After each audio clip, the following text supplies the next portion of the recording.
الحمد لله والصلاة والسلام على سيدنا ومولانا وملجأنا ومولانا محمد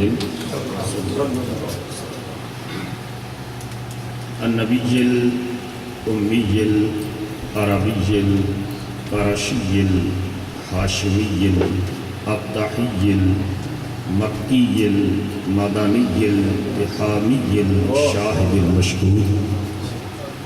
الولي المقرب أما بعد فأعوذ بالله من الشيطان الرجيم بسم الله الرحمن الرحيم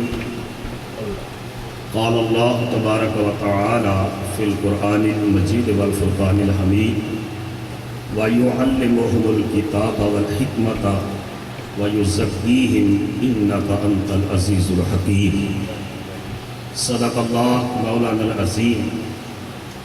دم عارف نسیم صبح دم ہے، دم عارف نسیم صبح دم ہے،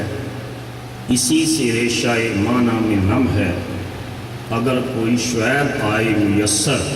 شبانی سے کلیمی دو قدم ہو۔ اللہ جل مجدہ کی حمد و ثنا اور حضور راحت قلب و جان صلی اللہ تعالیٰ علیہ وآلہ وسلم کی بارگاہ کریمانہ میں عقیدتوں، محبتوں اور چاہتوں کا خراج پیش کرنے کے بعد اور ان کے محفل شمع بزم سراج السالکین آفتاب طریقت حضور قبلہ پیر نقیب الرحمن صاحب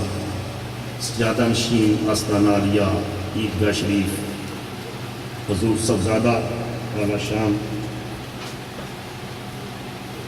برادران اسلام، میں اس خوبصورت بزم کے انعقاد پر اپنے برادر مکرم فیض یافتہ آستانہ عالیہ عیدگاہ شریف اور خلیفہ مجاز آستانہ عالیہ عیدگاہ شریف حضرت علامہ محمد بشارت شاہی صاحب کو مبارکباد پیش کرتا ہوں اور ان کو اس بات کی بھی مبارک دیتا ہوں کہ آج لجپال خود ان کے گھر چل کر تشریف لائے۔ لوگ امریکہ میں، برطانیہ میں، یورپ میں کچھ لینے کے لیے آتے ہیں، لیکن اللہ کے ولی ان ملکوں میں کچھ دینے کے لیے آتے ہیں۔ یہ لجپال ہیں، یہ لینے کے لیے کچھ نہیں آتے کیونکہ اللہ نے ان کو سب کچھ عطا کر رکھا ہے۔ یہ دلوں کی بنجر وادیوں کو عشق رسول کا پانی عطا کرنے کے لیے آتے ہیں۔ اور یہ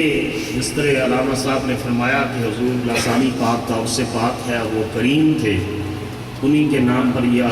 کریم سینٹر بھی قائم ہے۔ ہمارا یہ ایمان ہے کہ اللہ کی ذات بھی کریم ہے اور اللہ کی ذات بھی کریم ہے۔ نبی پاک صلی اللہ تعالیٰ علیہ وآلہ وسلم کی ذات پاک بھی کریم ہے اور جن کا عرص ہے وہ بھی کریم ہے۔ تو جب اتنے کریم ہیں تو ہمارا تو یہ عقیدہ اور ایمان ہے کہ میرے کریم سے گر قطرہ کسی نے مانگا دریا بہا دیے ہیں، در بے بہا دیے ہیں۔ آپ تو جگہ کی وسعت علامہ صاحب مانگ رہے ہیں، میرا ایمان ہے ان کی نگاہ کے توسل سے رب قیامت تک بہار عطا فرمائے۔ اس لیے کہا گیا کہ بہار آئی ہے، بردے بادئے گلگوں سے پیمانہ، رہے لاکھوں برس آباد ساقی تیرا میخانہ۔ تو نبی پاک صلی اللہ تعالیٰ علیہ وآلہ وسلم کی بارگاہ کے دریوسہ گھر، اس بارگاہ سے کسب فیض کرنے والی یہ ہستیاں، تصوف کو آج کئی الزامات دیے گئے، مگر داتا صاحب رحمۃ اللہ علیہ نے لکھا ہے کہ تصوف نہ محض علم ہے نہ محض رسم ہے، بلکہ فرمایا یہ خلق ہے۔ وَمَنْ زَادَ فِي الْخُلْقِ زَادَ فِي التَّصَوُّفِ، جو اخلاق میں جتنا آگے چلا جاتا ہے رب اس کو تصوف میں اتنا ہی آگے لے جاتا ہے۔ اور امام غزالی رحمۃ اللہ علیہ فرماتے ہیں کہ خلق کی تعریف کرتے ہیں، فرماتے ہیں کہ جب اعمال صالحہ کا ظہور کسی انسان سے بغیر تکلف کے ہونے لگے تو سمجھ لیں کہ وہ صاحب خلق ہے۔ رسول نبی پاک علیہ السلام کو اسی وجہ سے اللہ پاک نے فرمایا وَإِنَّكَ لَعَلَىٰ خُلُقٍ عَظِيمٍ، کسی پیر اور مرشد کے شیخ طریقت کے ولی کامل کی ولایت کی سب سے بڑی نشانی یہ ہے کہ وہ کتنی ہستی، وہ کتنی بڑی صاحب اخلاق ہستی ہے۔ جب ہم پیر صاحب کو دیکھتے ہیں تو یہ حضور کے اخلاق کا نمونہ نظر آتا ہے، نبی پاک علیہ السلام کے اخلاق کا نمونہ نظر آتے ہیں۔ داتا صاحب نے فرمایا جتنا کسی کا اخلاق زیادہ ہوتا ہے اتنا روحانیت میں مقام اونچا ہوتا ہے۔ اور یہ قرآن مجید کی آیت کریمہ جو پڑھی، اللہ پاک نے فرمایا کہ نبی کریم صلی اللہ علیہ وسلم کی منصب نبوت یہ ہے کہ وَيُعَلِّمُهُمُ الْكِتَابَ وَالْحِكْمَةَ وَيُزَكِّيهِمْ، کہ نبی پاک صلی اللہ علیہ وسلم کتاب کی تعلیم بھی دیتے ہیں، حکمت کی تعلیم بھی دیتے ہیں، سنت کی، وَيُزَكِّيهِمْ، اور مصطفیٰ علیہ السلام کی یہ شان بھی ہے کہ میرے آقا اپنی نگاہ نبوت سے پلید دلوں کو پاک بھی فرماتے ہیں۔ اب محض علم لینا ہو تو مدرسہ میں چلے جائیے، محض علم لینا ہو تو کالج میں چلے جائیے، محض علم لینا ہو تو یونیورسٹی اور جامعہ میں چلے جائیے، لیکن تزکیہ نفس، تصفیہ قلم یہ مدرسوں سے نہیں ہوتا، یہ سکولوں سے نہیں ہوتا، یہ کالجوں سے نہیں ہوتا، یہ درسگاہوں سے نہیں ہوتا، لائبریریوں سے نہیں ہوتا۔ تزکیہ نفس اور تصفیہ قلب جاتی ہوتا ہے کسی کامل کی نگاہ سے۔ علامہ اقبال رحمۃ اللہ علیہ نے کہا تھا کہ خرد کے پاس خبر کے سوا کچھ اور نہیں۔ یہ پوری دنیا کا علم، سائنس، ٹیکنالوجی اور پوری دنیا کا انفارمیشن ڈیٹا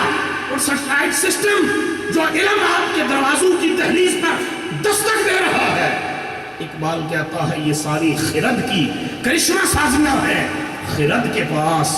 خبر کے سوا کچھ اور نہیں، تیرا علاج نظر کے سوا کچھ اور۔ ہر ایک مقام سے آگے ہے مقام تیرا، حیات ذوق کے سفر کے سوا کچھ اور نہیں۔ حضرت نظام الدین اولیاء رحمۃ اللہ علیہ محبوب الہی 78 علوم کے ماہر تھے۔ جب حضرت زہد الانبیاء حضرت بابا فرید الدین مسعود گنج شکر رحمت اللہ علیہ کی بارگاہ میں گئے، بابا صاحب کی ایک نگاہ عشق اور نگاہ فقر نے سارے علم کو عشق کے سانچے میں اس قدر ڈال دیا کہ جب حضرت بابا صاحب نے حضرت نظام الدین کو خلافت عطا فرمائی تو فرمایا کہ میں ہندوستان میں آج ایسا درخت لگایا ہے مدتوں دنیا اس کی چھاؤں میں بیٹھے،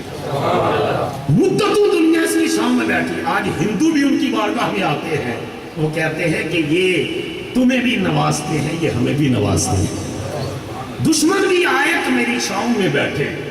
دشمن بھی آئے تو میری چھاؤں میں بیٹھے، میں ایک گنا درخت سرے راہ گزر ہوں۔ یہ بات کہ یہ مردان باصفا، ان کا وجود، ان کا دورہ، یہ محض کوئی سیاسی دورہ یا کوئی دنیاوی دورہ نہیں، یہ تبلیغی اور روحانی دورہ جہاں قلوب کے تزکیے کا باعث ہے، وہاں یقین جانیے میرا ایمان ہے کہ یہ یورپ میں کئی درخت لگانے کے مترادف۔ اسلام کے لاہور میں ایک کانفرنس تھی، پروفیسر منور مرزا صاحب ماہر اقبالیات،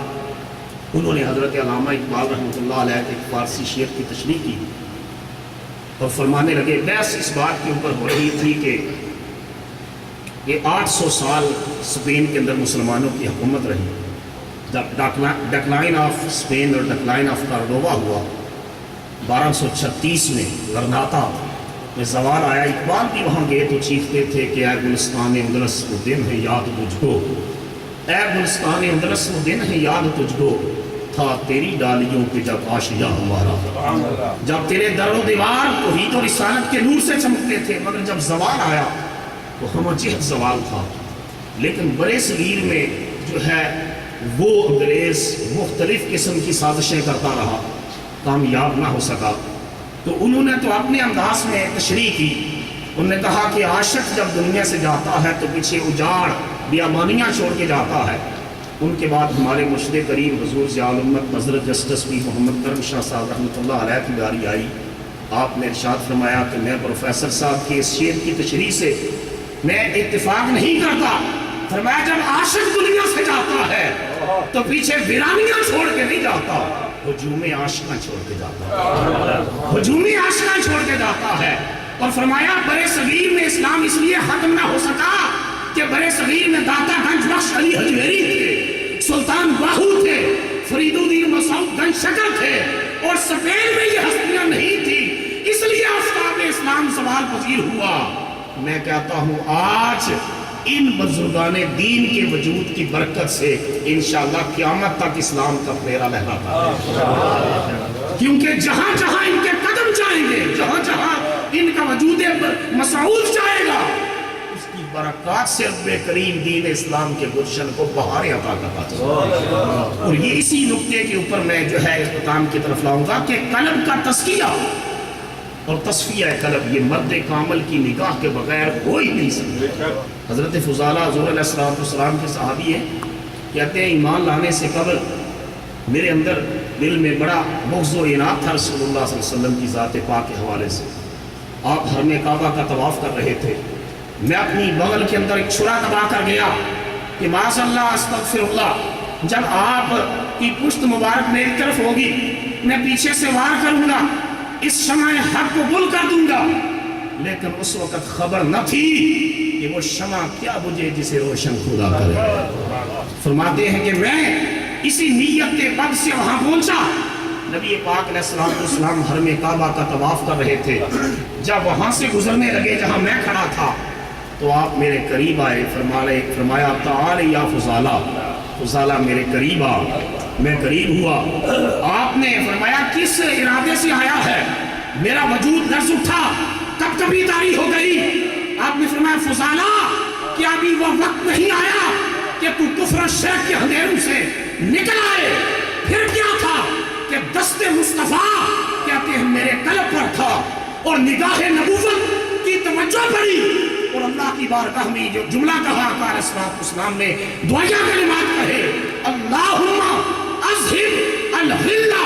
من صدر فضالہ، اے اللہ فضالہ کے دل سے کفر کی سیاہی دھو ڈال۔ کہتے ہیں میرے دل کی وادیوں سے نغمہ اٹھا، اشہد ان لا الہ الا اللہ و اشہد انک رسول اللہ، اور میں مسلمان ہو گیا۔ اور نبی پاک علیہ السلام کا کلمہ پڑھ کر واپس آیا تو راستے میں میری خلیلہ، میری دوست، میری محبوبہ، اس کا مکان تھا، مکان کی بالکونی میں بند سج کر میرا انتظار کر رہی تھی۔ میں وہاں سے گزرا، میری نظر جھکی ہوئی تھی، اس نے پیچھے سے آواز دی، فضالہ کیا آج مجھ سے کوئی زیادہ حسین اور خوبصورت نظر آ گیا ہے کہ آج آنکھ اٹھا کر میری طرف نہیں دیکھ رہا؟ کہتے ہیں میں نے جھکی نگاہوں سے کہا ہاں ہاں، پہلے میں تیری زلف کا اسیر تھا، آج سے گیسوئے مصطفیٰ کا اسیر ہو گیا۔ پہلے میں تیرے حسن کا متوانا تھا، آج سے مصطفیٰ کی چشم غزال کا دیوانہ بن کر آ گیا ہوں۔ خود نہ تھے جو راہ پر اوروں کے ہادی بن گئے، خود نہ تھے جو راہ پر اوروں کے ہادی بن گئے، کیا نظر تھی جس نے مردوں کو مسیحا کر دیا۔ یہ بزرگان دین اولیاء کاملین یہ تشریف لاتے ہیں، میں آپ کی خدمت میں قبلہ کی خدمت میں عرض کروں گا آج ایسی توجہ فرمائے کہ سب کے قلوب کا تذکرہ، اور آج ایسی دعا عطا فرمائے سینٹر کو جس طرح علامہ صاحب ہمارے بھائی ان کی خواہش ہے، اللہ پاک اس تنگی کو وسعت میں بدل دے، خوشادگی میں بدل دے، اور اتنی بڑی وسعت عطا کرے کہ اگلا عرس حضور لسانی پاک کا جب ہو تو اللہ کے فضل و کرم سے ہزاروں افراد کا مجمع ہو۔ اور یہ ہمارا ایمان ہے کہ مرد کامل کی توجہ، دعا اور نگاہ کے فیضان سے اللہ پاک ذروں کو رشک آفتاب بنا دیتا ہے اور قطروں کو بحر بے قرار بنا دیتا ہے۔ اس لیے میں سلطان العارفین کے اشعار پر ختم کرتا ہوں، نہ میں جوگی، نہ میں جنگل، نہ میں چلا کمایا ہوں، نہ میں بج مسیحی وڑیا، نہ تسبہ کھڑکایا ہوں، جو دم غافل سو دم کافر، سانو مرشد اے فرمایا ہوں، مرشد سونی کی تھی یا حضرت باہو، پال وچ یار میرا